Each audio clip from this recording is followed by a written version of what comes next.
Welcome. In front of me is the OPPO Reno4 Z, and today I'll show you how to hard reset the device through settings. So to get started, obviously you want to open up settings. From here, scroll down to additional settings, where you will find at the bottom backup and reset. And in here, erase all data, factory reset. Now once you tap on it, I will warn you that this process will remove all the data from your device. So if there's anything that you'd like to keep, maybe some kind of photos, music, stuff like that, do back it up beforehand, otherwise you will lose it permanently. Now, assuming you have already backed it up or you simply don't want to, choose erase all data once more, and the process will now begin.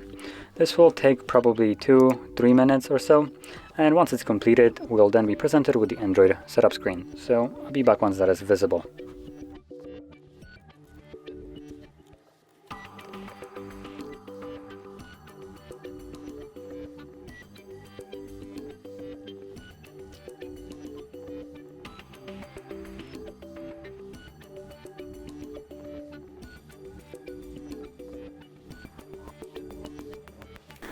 And as you can see, now the device has completed factory reset, and you can set it up however you like.